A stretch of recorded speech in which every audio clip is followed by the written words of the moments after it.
Bonjour et bienvenue dans ma cuisine autour du monde. Aujourd'hui, je vous prépare une recette laotienne que l'on nomme Diao. C'est une sorte de salsa essentiellement sud-est asiatique que l'on sert en accompagnement ou encore comme trempette avec des légumes ou du ricola. Aujourd'hui, je fais une version tomate et poivron et également aubergine. Alors, allons-y!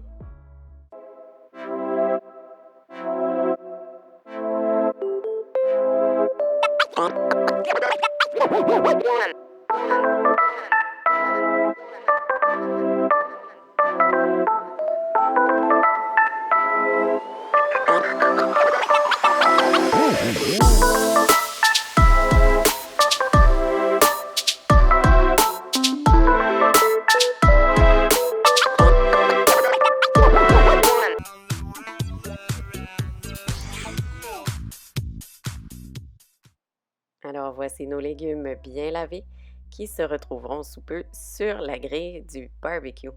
Alors vous pouvez évidemment utiliser le four, mais je trouve que le barbecue donne une touche particulièrement savoureuse à la recette.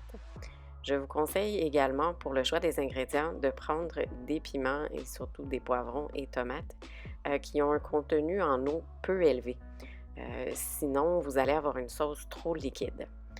Dans ce cas-ci, je vais utiliser des oignons verts, mais vous pouvez également les remplacer par des oignons ou des échalotes. J'aime bien les oignons verts parce qu'ils ont un goût un petit peu plus doux et également ça donne une jolie couleur. C'est bien important de bien brûler la peau. C'est ce qui va donner le petit goût fumé à la sauce. Alors, j'ai retiré les ingrédients qui étaient prêts. L'aubergine, c'est un petit peu plus long. Ensuite, je fais donc la première recette au poivron et à la tomate.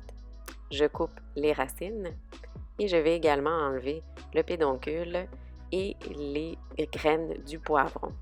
Je vais plutôt laisser celles des piments puisque je veux que ça soit piquant, mais vous pouvez les retirer si vous le désirez. La recette traditionnelle veut qu'on utilise un mortier dans lequel j'ajoute 2 gousses d'ail et un petit piment pour plus de chaleur, évidemment. Vous pouvez le mettre ou en rajouter plus si vous êtes du type piquant. Vous pouvez également faire cette recette, évidemment, au robot culinaire, au robot coupe, pied mélangeur, comme vous voulez, il n'y a pas de problème. Bon, l'idée, c'est d'écraser tout ça pour que ça fasse une pâte d'une consistance assez lisse. Ensuite, je vais couper les oignons verts en petits tronçons puisque ça va être plus facile à broyer. Et on continue de marteler jusqu'à ce qu'on obtienne la texture désirée. Et ensuite, c'est au tour des tomates, des poivrons et des piments. Bon, ici, allez-y doucement parce que ça a tendance à juter un peu partout. Je l'ai fait dehors, c'était vraiment une bonne idée. Alors, une fois que tout est écrasé comme on le veut, c'est le temps d'assaisonner avec un peu de sucre. Ici, c'est environ une cuillerée à soupe. Un peu de glutamate. C'est optionnel, évidemment. Vous pouvez remplacer par du bouillon en poudre de légumes ou autre. Et l'incontournable sauce poisson. Ici, j'en rajoute environ 2 à 3 cuillerées à soupe par rapport à la quantité d'ingrédients que j'avais, mais il faut vraiment ajuster à votre goût. On mélange bien. Et voilà, c'est prêt. Transvider dans un bol et ensuite, on passe à la prochaine recette. Bon, le principe est le même. Je commence avec 2 gousses d'ail et cette fois-ci, j'ai utilisé 2 piments. J'ai écrasé jusqu'à la consistance désirée, une petite pâte fine en fait. Oignon vert en tronçons. Et j'ai également utilisé cette fois-ci comme piment des jalapenos. Alors, on écrase le tout. Voici ce que ça donne comme texture. Et ensuite, j'ajoute l'aubergine que j'ai presque entièrement pelée. Je trouve que si on laisse trop de peau, ça donne un goût trop amer. Et ensuite, on écrase très délicatement pour obtenir cette texture. J'ai assaisonné exactement de la même manière avec un peu de glutamate, un peu de sucre et une bonne quantité de sauce poisson.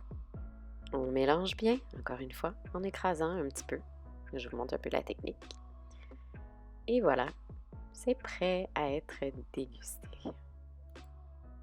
Ça se sert typiquement avec du riz collant et des grillades. J'avais pas vraiment de légumes cette fois-là, mais regardez les steaks, comment ils sont magnifiques. Ah! J'en ai encore l'eau à la bouche. Comme bien des choses d'ailleurs, encore meilleur le lendemain. Cette fois-ci avec des œufs, soit omelette ou œuf cuit dur, c'est un vrai délice. Et pourquoi pas accompagner avec une petite saucisse et du riz collant pour la bouchée parfaite. Oh, essayez-le, je vous garantis, c'est trop trop bon. Je vous dis au revoir et à la prochaine pour une nouvelle recette dans ma cuisine autour du monde.